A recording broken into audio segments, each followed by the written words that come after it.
welcome to this explainer. Okay, so have you ever bought into the illusion of the perfectly funded, perfectly timed project plan? You totally know the one I'm talking about. It's that beautifully color-coded Gantt chart that literally looks like modern art, but then it completely crumbles the absolute second it hits the real world. Well, today we're unpacking a framework drawn from some really eye-opening field insights called the Human Map of Project Success. We're going to walk through a step-by-step guide to stakeholder mapping that completely flips how we look at project management. See, we always strive for that perfect plan.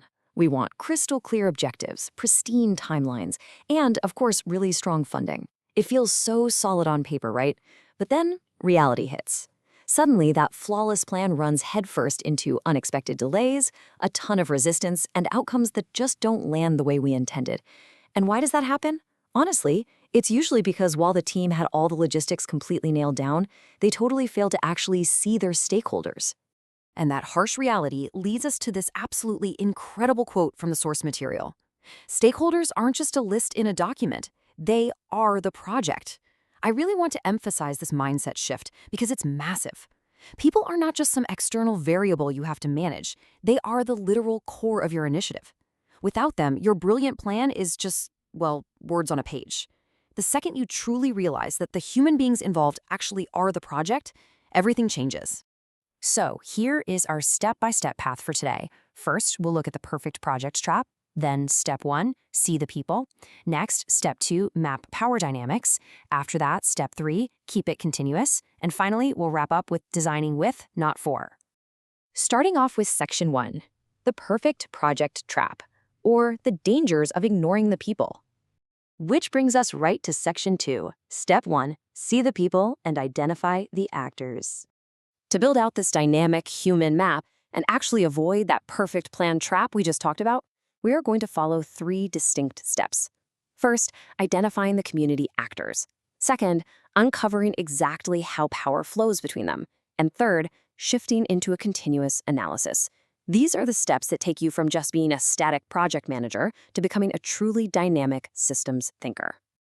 Now, really seeing the people means identifying their true underlying roles.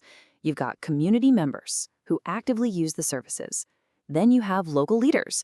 They might not even be on the official org chart, but believe me, they quietly shape decisions behind the scenes. And of course, government actors often carry this invisible but immense influence over a project's parameters. Here's a super practical tip straight from the field. If you want to identify these community actors and their power dynamics, look way past their official titles. Pay attention to who speaks first at a community gathering. Notice whose informal approval is constantly required before things can actually move forward. Every single one of these folks carries power, expectations, and interests. Some are going to be your biggest champions, others might seriously challenge you. But honestly, the vast majority just really want to be heard.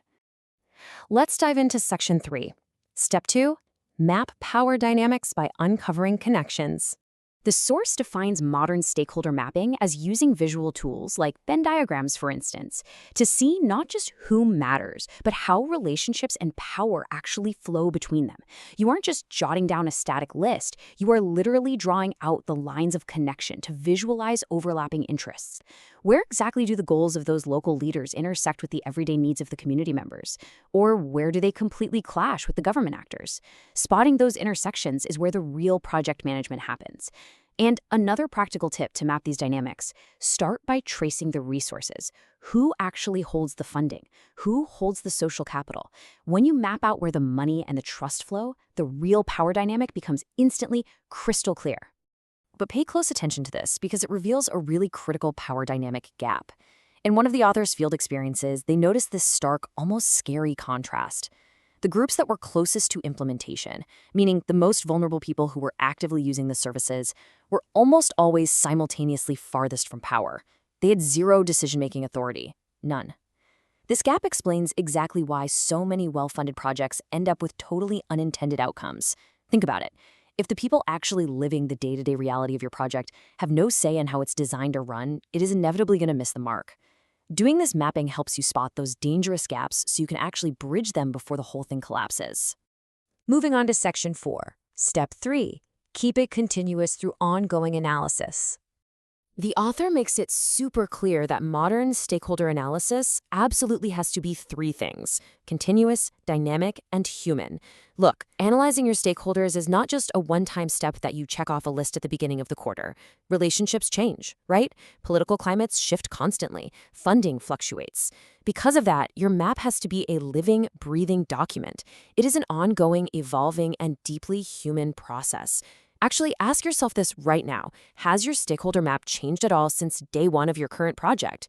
Because if it hasn't, you probably aren't paying close enough attention to the real world.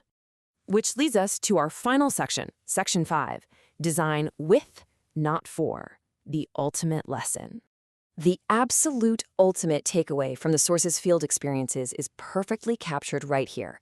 Projects don't fail because of bad plans, they fail because of weak relationships. This right here is the entire core thesis of the methodology. You can literally have the best timeline, the biggest budget, and the most beautifully formatted spreadsheets on the planet, but if your relationships with the people who actually matter are weak, your initiative is incredibly vulnerable. Relationships are the true driver of success. They act as the shock absorbers for when things inevitably go wrong. Which brings us to our final thought for today, a really memorable and kind of provocative question based on the author's conclusions. Are you designing for people or with them?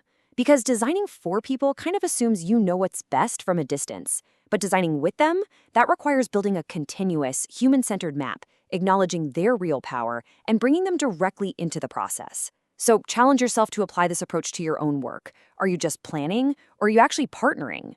Thank you so much for joining me on this explainer, and I really hope this totally transforms the way you view your next perfectly planned project.